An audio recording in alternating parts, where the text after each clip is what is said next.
For over 200 years, a bitter contest was waged between Europeans and the American Indian tribes who inhabited the Chesapeake Bay area. By the middle of the 18th century, most European Americans believed that the Indians had vanished, disappeared, become extinct. All of the Indians did not vanish. The remnants of many of these tribes went into hiding. Today, over 100 American Indian tribes and communities are scattered throughout the eastern United States. Their tenacity to survive and desire to maintain their Indian identity is a story which does not fill the pages of our history books.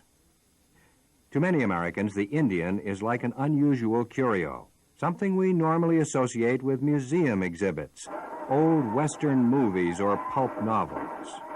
The Indian is safely tucked away in the nation's hope chest, along with other mementos of the past.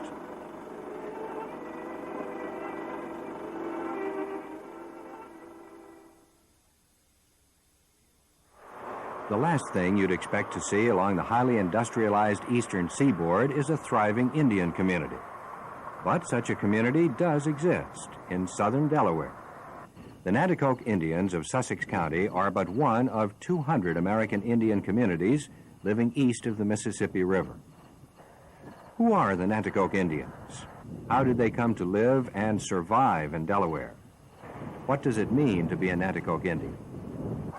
Being a Nanticoke means having to face the struggle, the daily struggle of balancing two worlds, balancing the world of our ancestors, our past, the culture of our people, and balancing the modern day world.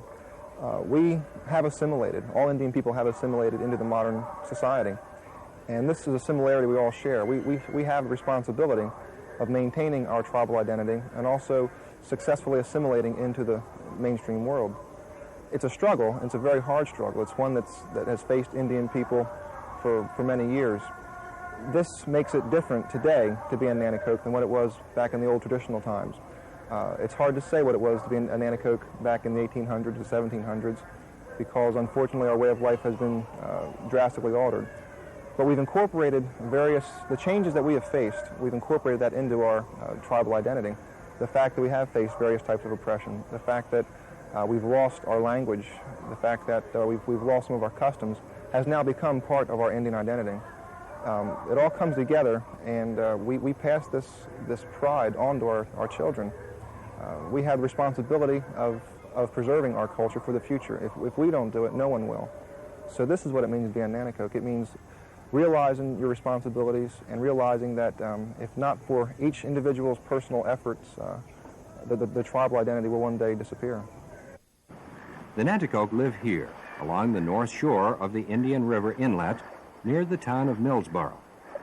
At one time, the beaches, marshes, swamps, and river provided sanctuary and a bountiful supply of food for the Nanticoke.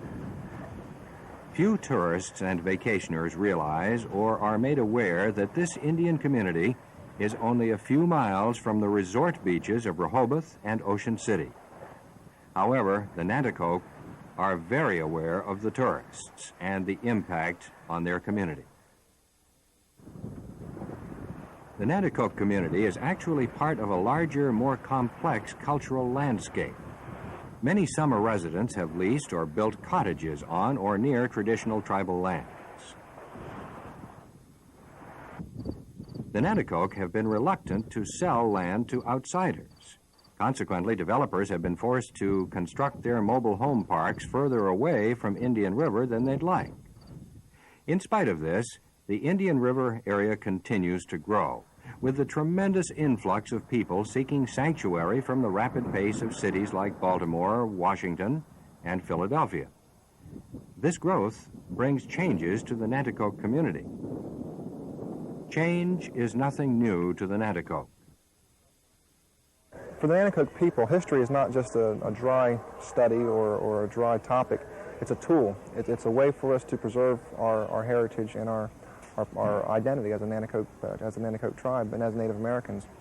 In the past, the preservation of our history has fallen mostly in the hands of the non-Indian people. This is has got a lot of good points to it. If not for the efforts of early anthropologists and historians, many facts and aspects of Nanticoke culture would have been lost forever. We've been lucky that in the early 1920s, Dr. Frank G. Speck visited our tribe and had a relationship with us that allowed him to record some of our old folkways and some of our tribal customs and lore. Throughout history, many anthropologists have come to us to learn about us.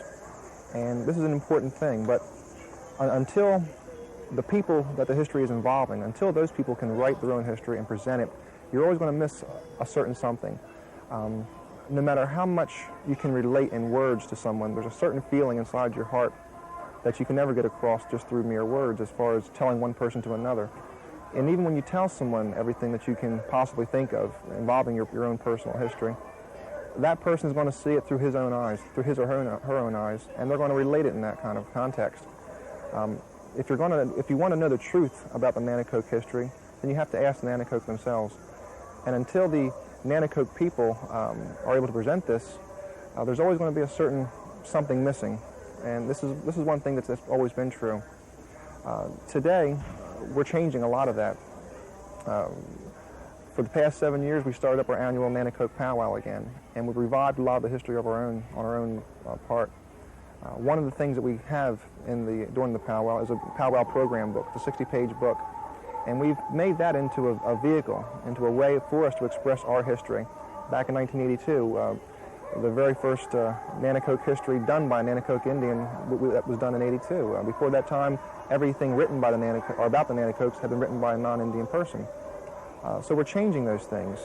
In 1984, on August 18th of '84, we established our own museum, and this gives us a foothold into the future. It gives us a place to always preserve our heritage and history. Through the Nanticoke Museum, we can present our history the way we see it. It gives us a certain leverage point in the history making of our tribe, and we see our history as not being something that was. A lot of people view Indianism and things that happen to Indian people as something that happened many years ago. But we're a living people, and we have a living history. This is one thing we try to make people aware of, is our history is ongoing. The things that people of my generation do today, 50 years down the road, will be the historical aspects for the future generations. It'll be the history of the future. And we're aware of this. And this is why the Nanticoke it's a big responsibility falls on our shoulders. We have to maintain the history and be very aware of the history we are making every day. The history of the Nanticoke demonstrates their ability to adapt to white society. Like so many other tribes, they have endured continued encroachment by whites. The loss of their land angered the Nanticoke. They asked Lord Baltimore, the proprietor of Maryland, to set aside tracts of land for them. The Maryland Assembly created the Choptank, Chicony, and Broad Creek reservations on the eastern shore of Maryland. The reservations proved to be unsuccessful. White settlers continued to abuse the Indians' right to occupy the land. Appeals by the Nanticoke were fruitless. This made the Indians restless. During the mid-18th century, families of Nanticoke began to migrate north to Pennsylvania, New York, and eventually all the way to the Grand River Reservation of the Iroquois in Canada. Following this migration, most whites thought the Nanticoke no longer lived in Delaware. This was not the case. Several Nanticoke families stayed and dispersed into remote areas of their habitat, often into marshes and swamps. In order to survive, the Nanticoke adopted many features of white culture. The Indians' language, dress, and economy became patterned after the dominant white society. These Cherokee families lived in isolated areas of North Carolina during the early years of the 19th century.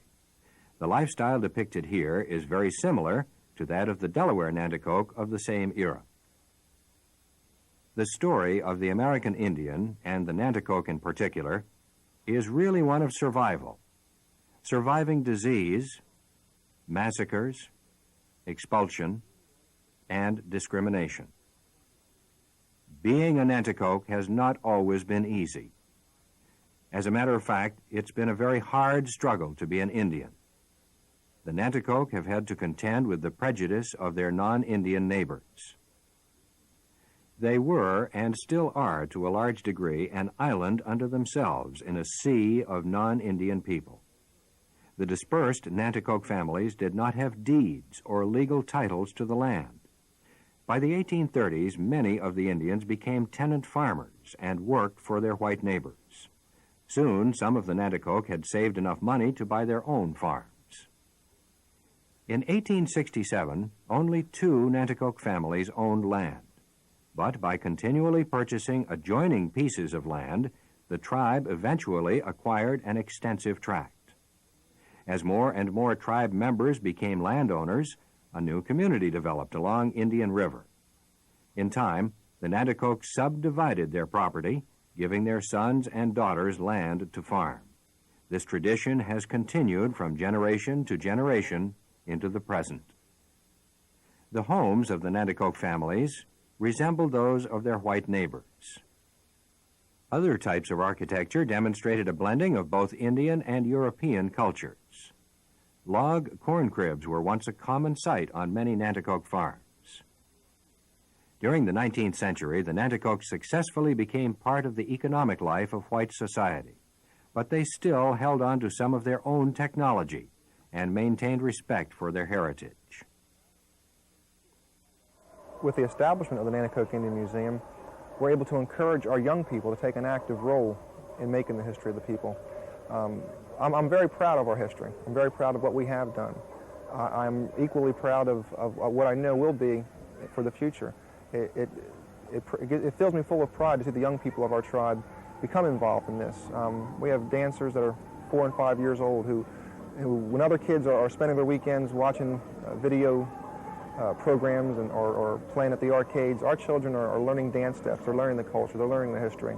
Now that the museum is open, we're having a lot of the people of the tribe come in, and what happens is they're working to present the history to other people, but at the same time they're learning more about their own past, they're learning more about their own history, and we're preserving it. I think in the future you'll see the Nanticoke people taking a more of an active role in the history of our people. For the first time in history, we're having people of our tribe becoming professionals. No longer will we have to turn to people outside of the tribe to preserve our heritage. We are very grateful for the support we have gotten, and we've been blessed with, in modern day times, with anthropologists who have taken sincere concern in our tribe.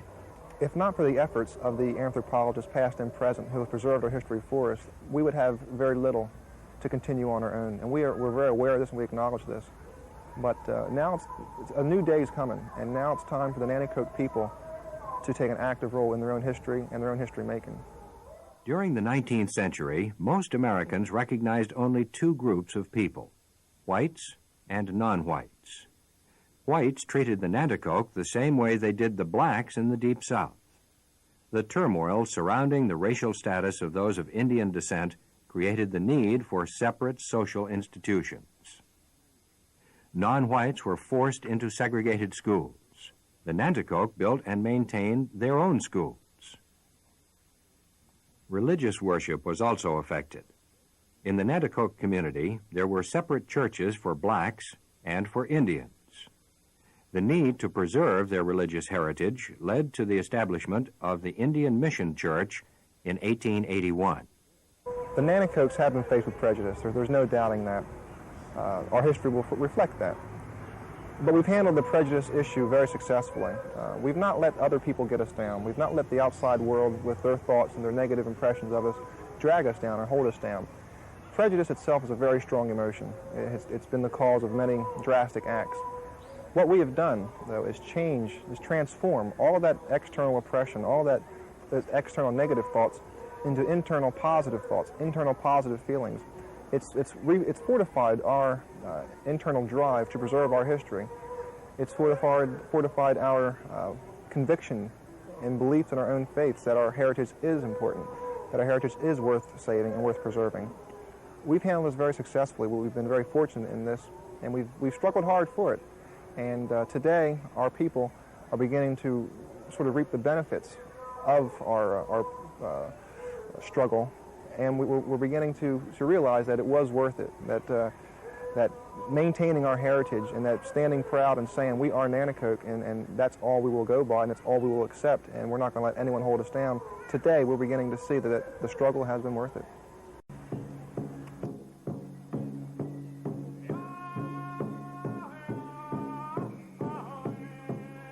The Nanticoke Pow Wow is one of the ways the tribe is trying to erase prejudice. The Indians are happy and proud to open up their world to outsiders. It is a time for the sharing of cultures. It is hoped from this colorful and joyous occasion will come trust, honor, and mutual respect. The Nanticoke Pow Wow is a time that all the tribal members and visiting tribal members from throughout the eastern portion of the United States can get together and project an image to the public, one that we would like them to remember us by. It is a time of friendship and getting to know each other. The customs and the tribal customs of all the other tribes, as well as our own. It is a time for our youth to participate in the traditional dancing and the crafts, and it's a time that families can come together and get to know each other better. It's also an educational purpose behind this. Sometimes the public has been made aware of the Indian in probably an image that we don't wish to project. It's sort of a homecoming.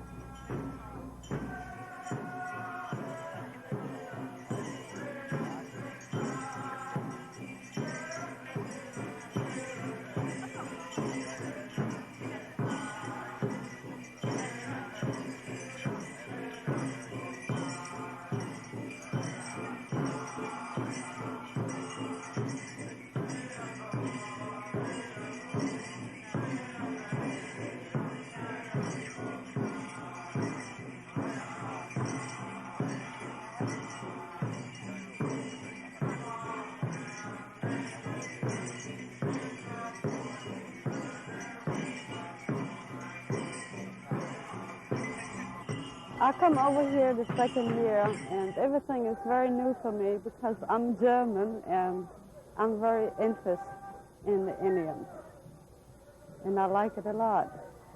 I enjoy the atmosphere here, and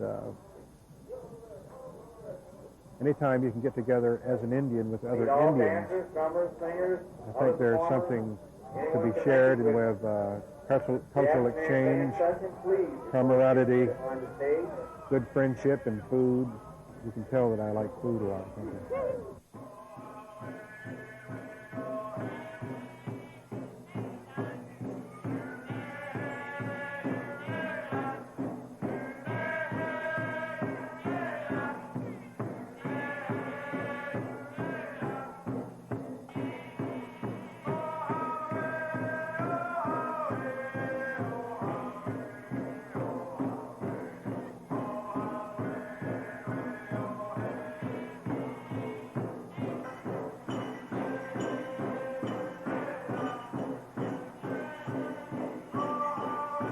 I guess the earliest powwow that I can remember was when I was about 6 or 7 years old.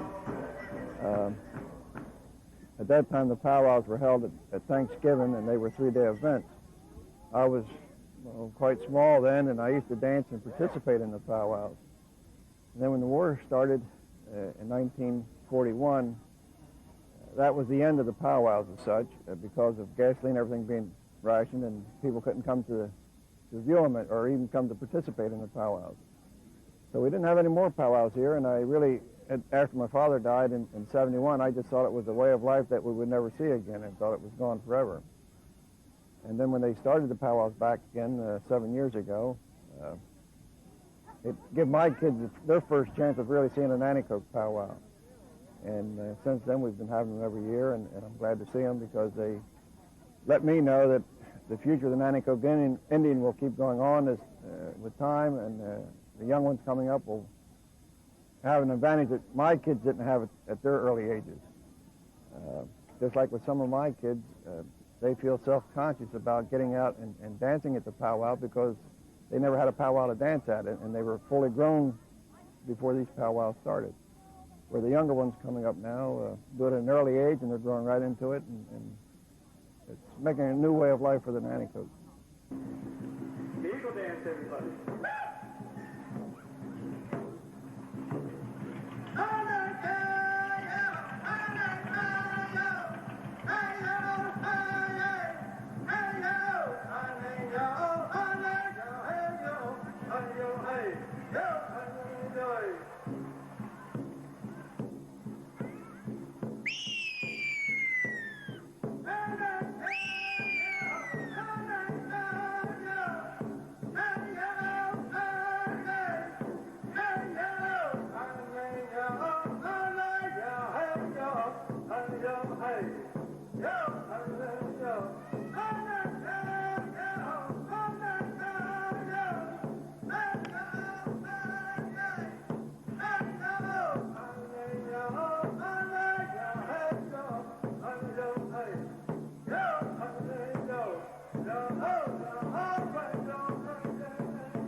And with the great strength of the eagle, he strives with the last breath of fly.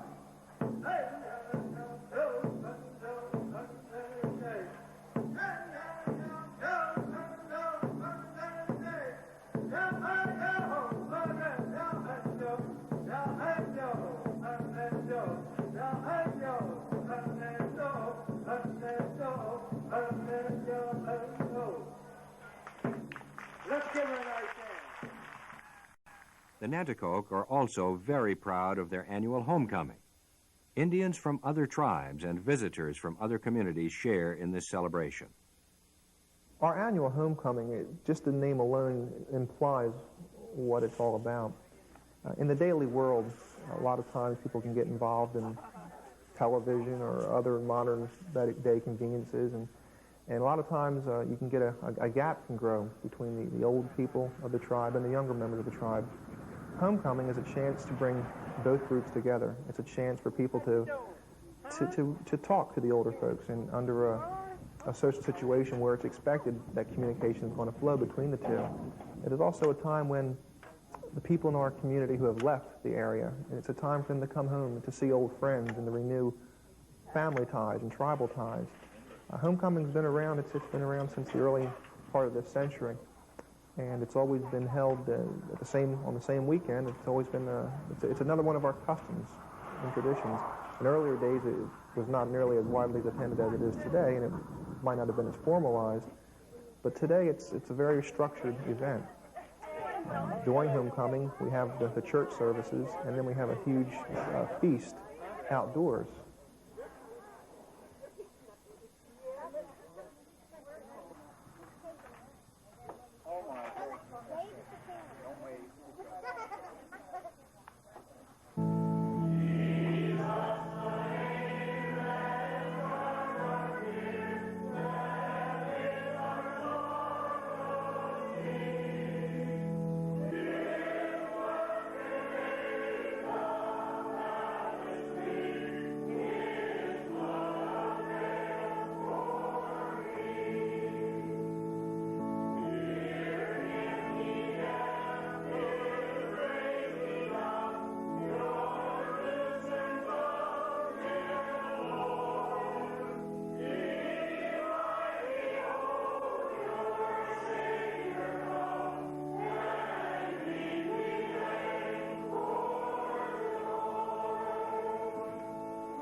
The way homecoming evolved into a feast is that during the times prior to 1960, the prejudice, the social bigotry that existed at the time would make it very difficult for some of our members who lived in in Philadelphia or parts of New Jersey to come down to Lower Delaware. The reason for this is that many restaurants and public eating places will not allow Indian people to eat in their restaurants or to sit indoors. We knew that some of our people were traveling 3 to 4 hours one way to come down to our homecoming. So it soon evolved into a way of they would come down, we would have our communal spiritual worship, and then they would have some food. We would give them enough food to fill their bellies so by the time they returned home, they wouldn't be hungry. And even though the times have changed and now we can find McDonald's up and down the route, we still keep this. It's one of our traditions, one of our customs. It reminds us of the struggle Nanticoke people have had to go through. It reminds us of what happened just 20 years ago. And if we forget what happened, we run the jeopardy of it coming up again. And this is the whole importance of homecoming. I think it's realistic to say that the future of the Nanticoke people will hold many struggles. But this is something that has always been the case for the Nanticoke people and for other Native American tribes. On a daily basis, we are faced with all sorts of struggles. Many times, the inroads of civilization cross over the Native American people. And this is very true for the Nanticoke tribe as well. But without being too optimistic, I also think that the future holds a bright promise for the tribe. And this is directly because of what we have put into our daily life and into our desire and ongoing drive to preserve our heritage. I think it's important, too, for our children to realize that there is a struggle going on around them. If they're not aware of that, then they'll lose the battle without even having the opportunity to get into the fight. Our children are our greatest resource, our best asset. The Nanticoke children are similar to seeds, seeds that we ourselves have sown. And we have to nurture those seeds. We have the responsibility of caring for them and raising them to maturity. We warm these seeds with our heritage, with the warmth of our heritage. We nurture them further with the tears that we have cried over the losing of some of our identity and some of our characteristics. But I do believe that the future will hold a bright promise if the Nanticoke children and the elders also never lose the desire to hold on to our way of life and our beliefs. This is the most important thing to us. It always has been, and I don't foresee it ever changing.